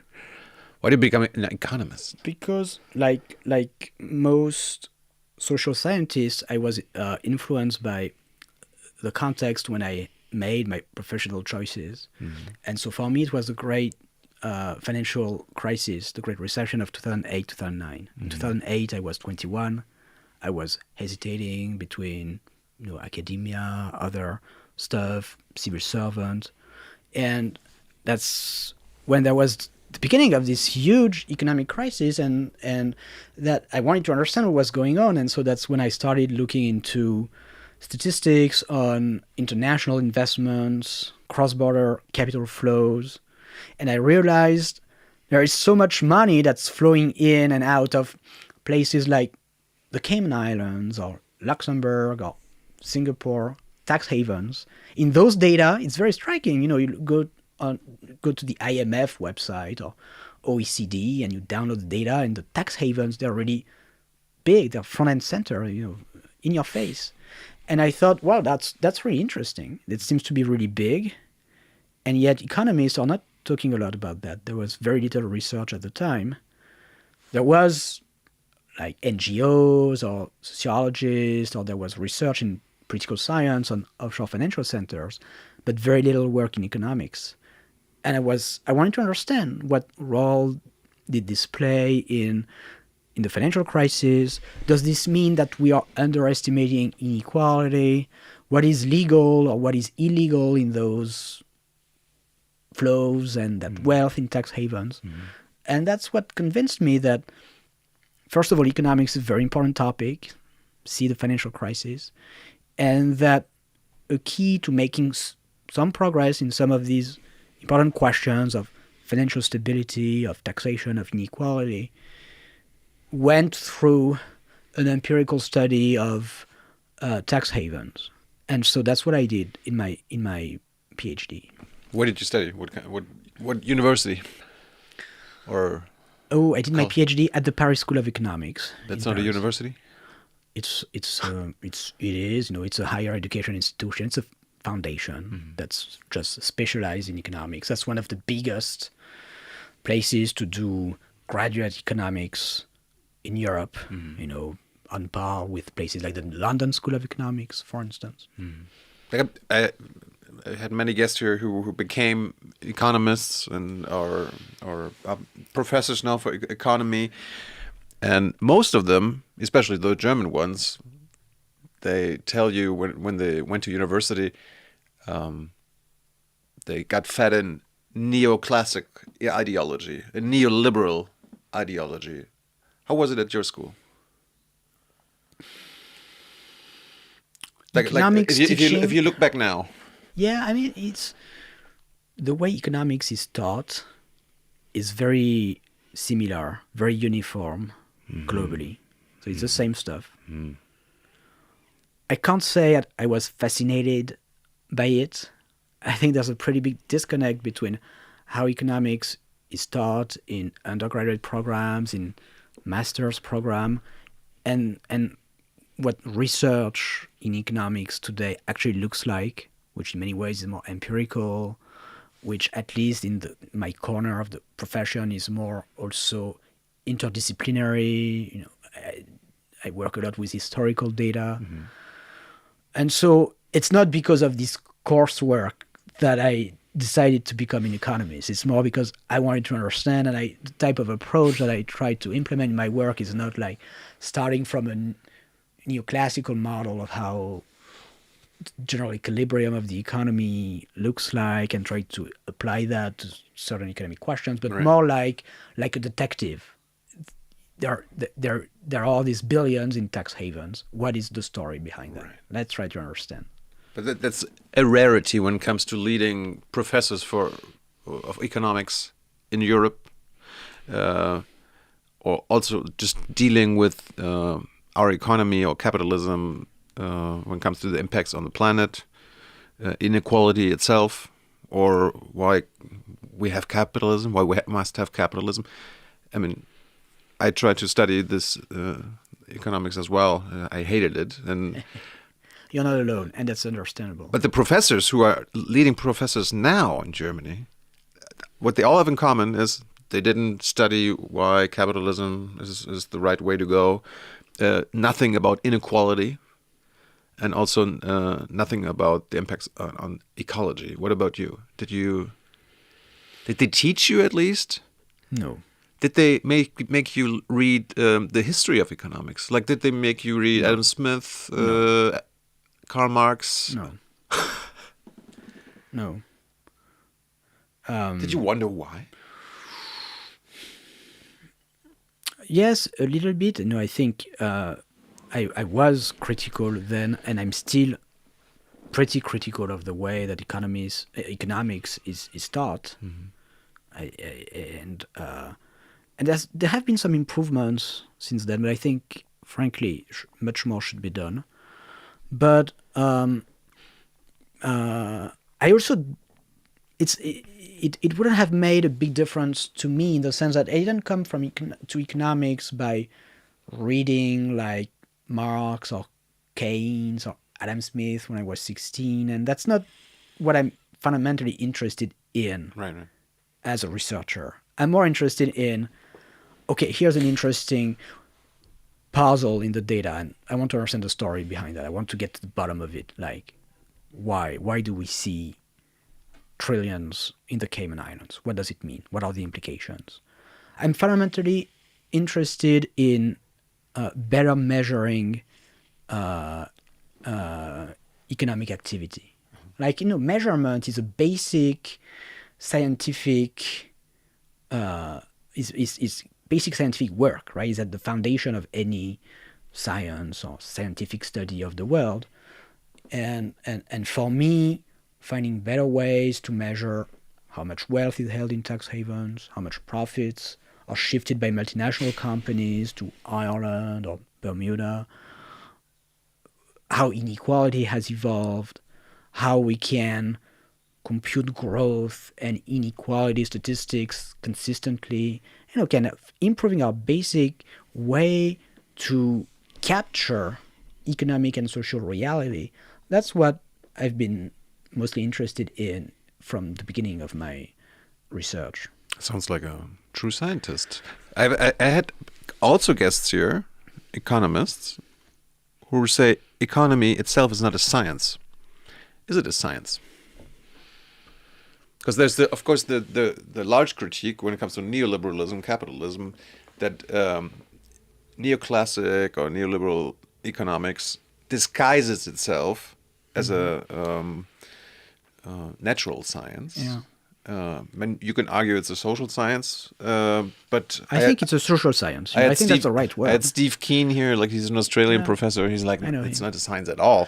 Well, it's a social science, like history is a social science, like sociology is a social science. And I think, by the way, that these disciplinary boundaries are very thin in reality, and that we are all doing social sciences with somewhat different techniques and emphasis on different topics. But yes, it's social science. That's the way I view it. Mm-hmm. How did you get in touch with Thomas Piketty? Did he find you, or did you find him? I followed one of his. He was teaching at PSC when I was doing my master degree there, and I thought, okay, I'd like to study. Actually, I wanted to study. What we've discussed today was already a major object of interest for me. How the French wealth tax had led rich people to move abroad or not, trying to better quantify that. And so I did my master's dissertation with him. And then I was unsure about, as I said, about continuing doing a PhD, but he was very convincing. He said, no, I think you should go on and do a PhD with me. And so this plus the financial crisis really convinced me to do research. And didn't he write his book on capitalism like shortly after? Oh yes, it was. I did my master dissertation in 2008, and his famous book on capital in the 21st century was published in 2013, 2014, kind of at the end of when I was finishing my PhD, essentially. Did you help him out on the book? Because usually the students help the professor. Well, here, and it's very well explained in Capital in the 21st Century, there's a big part of the book which is about the long-run evolution of wealth and wealth in relation to income, wealth-income ratios, why some societies have more wealth relative to income than others, and the importance that this has played in the evolution of capitalism over centuries. And that big part of the book is actually summarizing a big research project that we had together, which was in my PhD dissertation on wealth-income ratios in rich countries since 1700. And so, yes, we've been working together for a long time, in fact. You still work together? We still do, yeah. How is he doing? He's doing great. Yeah. Is he ever coming to Berlin? I would think so. Yeah. Is his English as good as yours? Well, I've lived for 10 years in the San Francisco Bay Area in California. I was a professor at Berkeley. I taught thousands of students there, so perhaps it helped a little bit. Do you still teach students now in France? Yes, I do. How do your students differ from the ones at Berkeley? Because Berkeley is like an Ivy League school. No. Berkeley's not Ivy League? No. Really? No. Ivy League is the fancy private elite institutions of the East Coast, plus mostly East Coast. Berkeley. No. Berkeley is this big public state of California institution. Nothing very different. Ivy League is look at Harvard is Ivy League. Right. Harvard is 25% of the students come from the top 1%. Okay. Berkeley is not like that. How do your students differ now than in America? I don't think they differ so much. I think they're interested in pretty much the same issues, the big topics of our time. They want to understand. They think that economics has useful things to say. Not enough, to be sure. But do you debate your proposals with them? Oh, yeah. Some like it, some don't.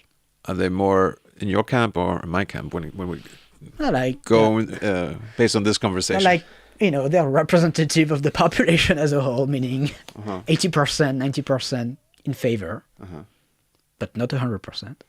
Do you imagine yourself, final two questions, do you imagine yourself staying in the educational arena for the rest of your life? Or can you imagine one day maybe joining a party, founding a party?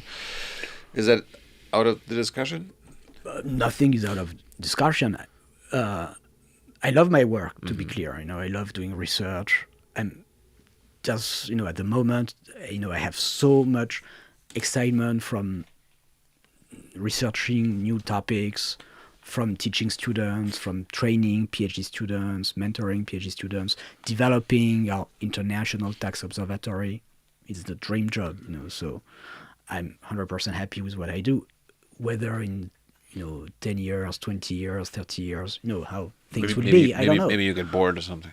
It's possible. Final question. Do you think capitalism can survive this century? Not this type of capitalism that we have. This one is pretty much doomed, right? Extractive, carbon intensive, highly unequal, highly unstable.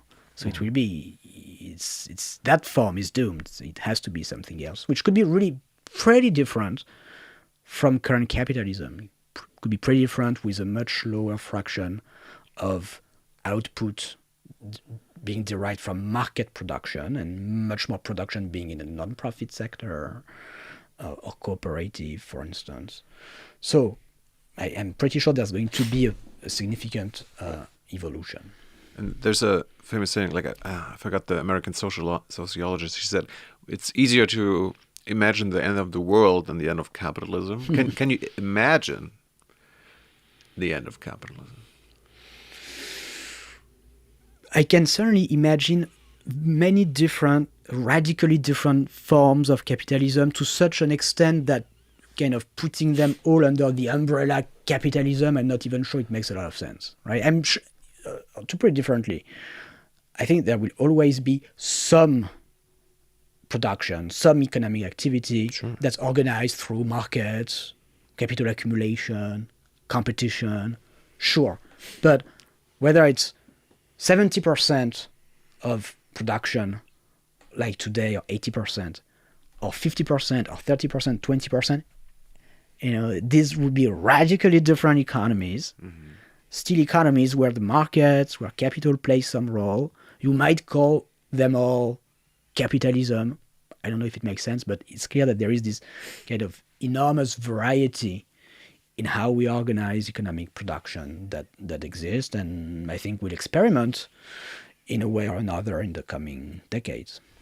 We shall see. Gabriel, that was fun. Thanks so much. Thank you. For all the answers. Kira will give you some of our audience questions. Thanks so much and enjoy Berlin. Thanks for having me. Hi, Gabriel. Hello. First question, do you need a short break? I'm all good. Okay, good. Yeah, the last question Thilo asked was probably the most asked question from the audience as well. We will find our way through it. Firstly, in the beginning, you talked about how there's a lack of data about wealth in Germany. And there were different proposals what to do about it. 2 times it was mentioned maybe there's a way of AI-supported data surveillance of the ultra-rich, even with founding a whole trial which surveillance it and has a tribunal, it trials if they're doing tax evasion. But do you think AI is a way to go? No, not really. I think the way to go is simply to create more financial transparency relative to what we have today, and to create new reporting requirements about wealth, for instance, who owns companies, who owns the public debt, who owns real estate, and so on. Building on what already exists. Like, we have real estate registries, and we've had those literally for centuries. Yeah. But we could extend that to have registries for financial assets like equities, who owns corporations, like bonds. And that's the idea that I've been defending, proposing in some of my earlier work of creating a European and then perhaps eventually global asset registry that would record the ownership of assets, of wealth. And I think we'll get there eventually. It's not a radical departure relative to what we already do with real estate. We just need to complement our tools. And I think it's important in democratic societies to actually have official statistics, knowledge about how wealth is distributed, who owns what, who owns the public debt, who owns the big corporations. And we need to make progress, but we'll get there. Also, I don't know if Thilo have mentioned it, but if you're getting state support, if you're losing the job in Germany, you have to reveal your whole wealth and your whole finances. So exactly, yes. It's already happening, but it's happening. There's already a lot only of for the poor. transparency for the poor and opacity for the rich. Yes. And also there's a ton of private data that's collected by big tech companies, subject to very little or no oversight. Much less data collected for government, for the public good. The big tech companies collect those data for their own bottom line, for their profit. Governments could collect those data from the super rich to feed a well-informed democratic debate. So yes, what's happening today is highly hypocritical. You know, a lot of data collection for the poor and very little for the rich. Yeah.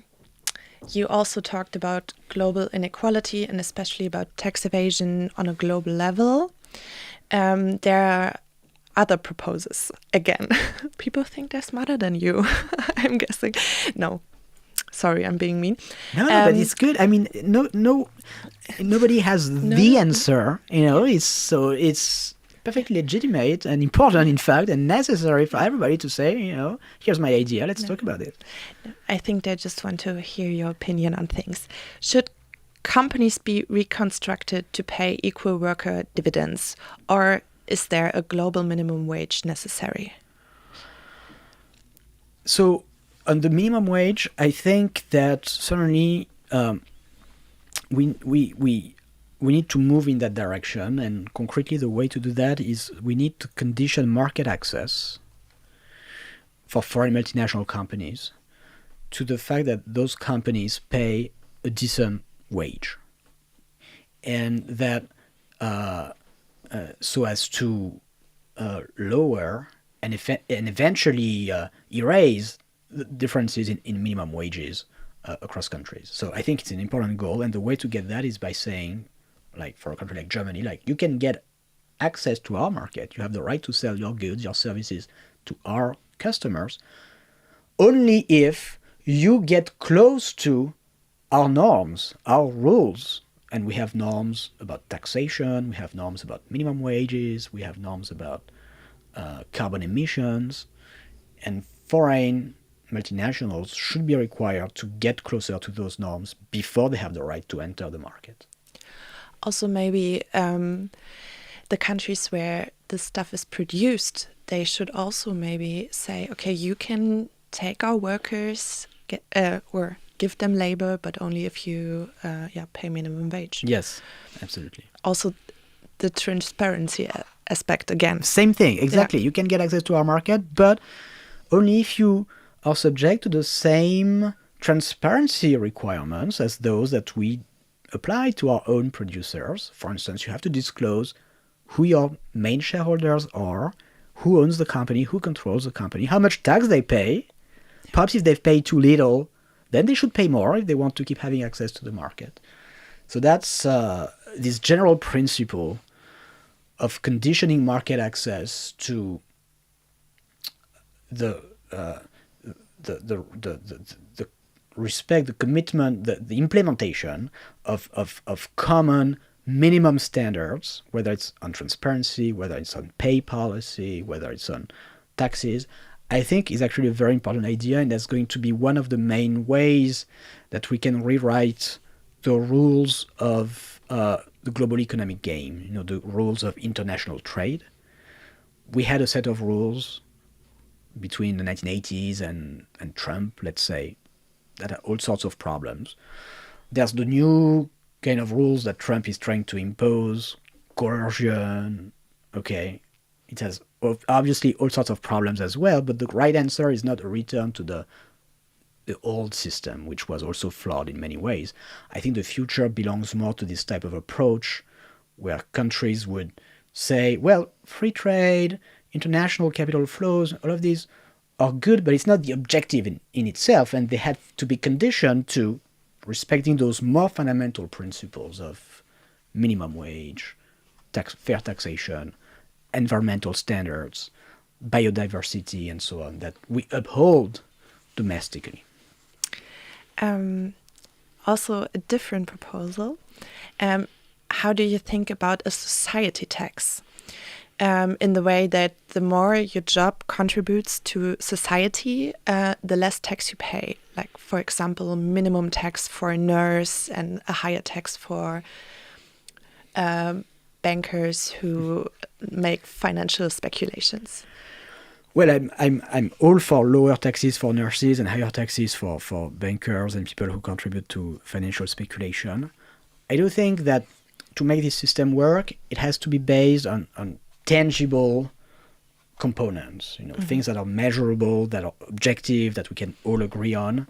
And so income or wealth are easier from that perspective, are more tangible than how much you contribute to society, where we can always debate about this and that. Whereas income, whether you earn 2,000 euros per month or 20,000 euros, that's objective, that's clear, and those who earn 20,000 a month should pay much more relative to their income than those who earn 2,000 a month. Yeah, like it's a problem with causality, also how much it contributes. Yes, but it was an asked question. In the beginning, you talked about, or you just noted that people who are against your tax proposal, are more likely to be of an older age group.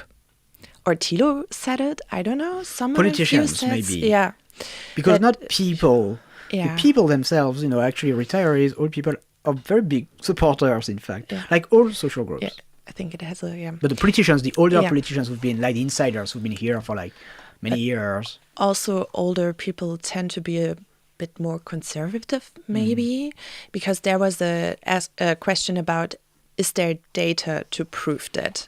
Now you're saying maybe it's not even true, so... No, I think in the population, the minimum tax on the super rich that I defend, it's across all age groups, across all demographics, across all political affiliations. It's overwhelmingly popular.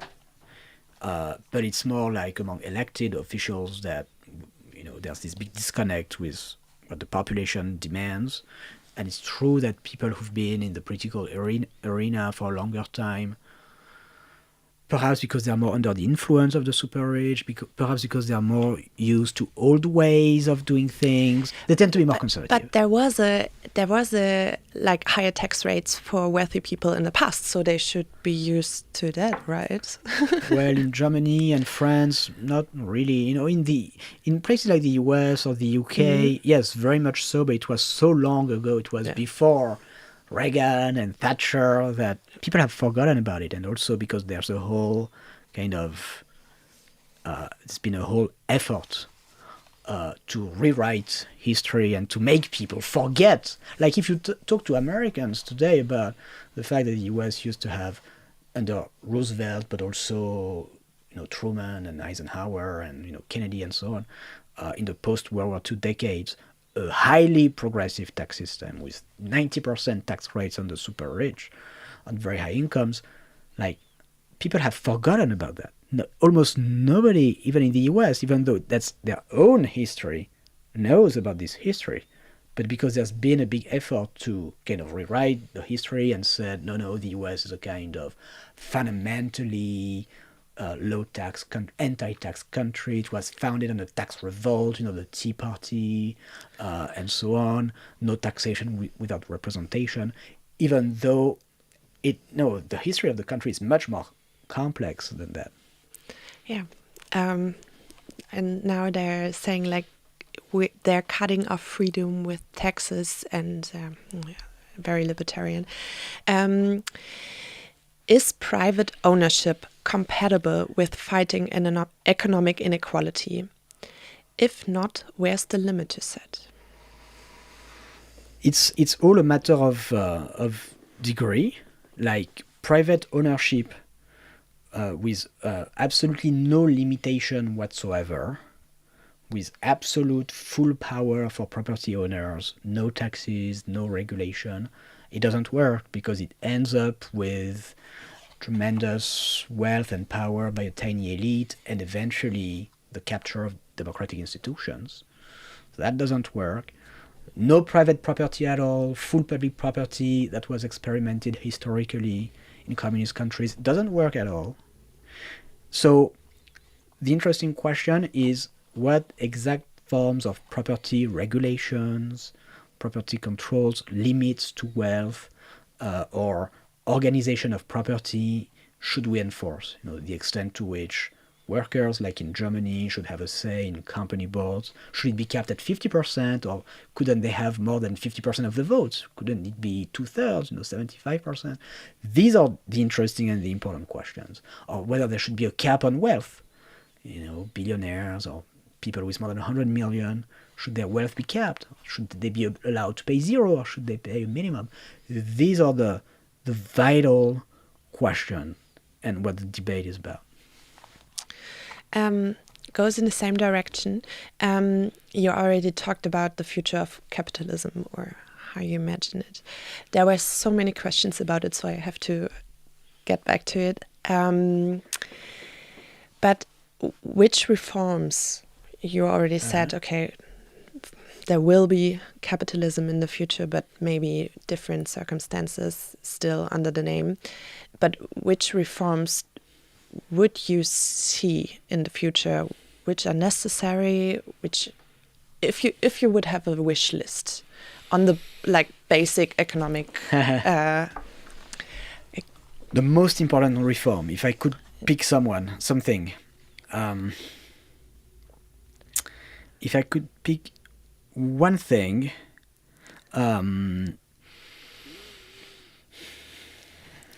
I don't know, because except for my, obviously I'm not going to.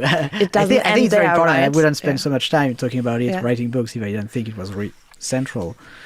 But let me kind of dodge the question a little bit, in the sense that I really don't think that there is kind of one reform that's going to fix all the problems or even big core problems. I think there's a set of reforms that are necessary to advance economic democracy. So we have political democracy, at least formal political democracy, but economic democracy, we're very far from it. So we live in societies where, in corporations, the owners have a lot of power, or sometimes even absolute power. Like in Germany, perhaps a tiny bit less than in other countries, but even in Germany, they have the boss is the king, essentially. So it's in the economic sphere, we are still at a time of monarchy. The boss is the monarch. And so there's a whole range of reforms that are necessary to move, as we move from monarchy to democracy in the political sphere, to also move from monarchy to democracy in the economic sphere. And so that means more worker representation in companies. That means more ownership of assets, like shares in companies, by the workers or by various stakeholders than today, perhaps also by the public sector. So there's a role to play for sovereign wealth funds, for instance, for the government being part owner of companies. There's a set of policies that are very important to regulate the power and influence of money in politics, media regulation, rules about media ownership, whether the rights of capital owners in the media should be capped to certain levels. So it's a whole range of reforms that are necessary to achieve this important objective of economic democracy. Yeah. Would be also funny if that would happen, but on a political level, there's the whole different development from democracy back to autocracy. But yeah. Last question. Are billionaires, you talked about billionaires a lot, are billionaires possibly digging their own grave by resisting taxation?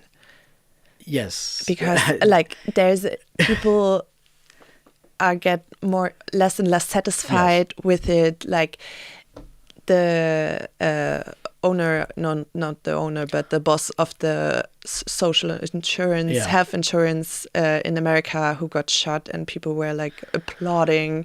I think when they fight very modest proposals like the 2% minimum tax on the super rich, they are very short-sighted in doing that, and that it is a mistake of them. And by the way, some of them understand that, and some rich people, you have groups in different countries, the so-called patriotic millionaires who regularly they write letters to say, no, you should tax us more. We understand why it's important for society. Tax me now, it's called in Germany. Tax me now, exactly. So, but there's still a small minority, and I think the others who resist this evolution are making a mistake, but also that we shouldn't that was a recurring theme of my discussion with Thilo, that we shouldn't overestimate their importance. Meaning, okay, they don't want to be taxed, but fine, that's their preference, and we can understand why. Okay, from their perspective, it makes sense. But also, first of all, it's not for them to decide, right? Yeah, it's for voters to decide. And number two, the fact that they're against it, okay, it can slow down things, but it cannot really stop any progress, right? Fortunately, the forces of democracy, even if it takes time, even if it's complicated, and even if we can lose precious time, but they can prevail and overcome their resistance. Also, I think they know that it can happen and it's dangerous. I mean, Douglas Rushkoff, I don't know if you know him. He wrote in the same verlag as you about the super rich and how their problem is how they get the people who are working for them to not participate in a maybe coming revolution or disaster. What should they do? Should they surveil them because they know about the risk? Sure, absolutely, yeah. But also we know about the numbers, and we know that there's such a tiny minority, and still. Yeah, exactly. And some of them, they have these kind of escape plans where they think they can move to Mars or to whatever, some distant country, a bunker in New Zealand, and these are crazy pipe dreams. At the end of the day, we all live on the same planet, and they're not going to be able to hide in another galaxy. Yeah. Okay. Thank you, Gabriel. All right. Thank you so much. Thank you for your time, your answers. Thank you to you guys out there for viewing, for asking questions, and of course for your support. And without your support, this whole thing wouldn't be possible. And who supported us in the last month, you can now see on the screen. And thank you and goodbye. Goodbye, Gabriel. Thanks a lot.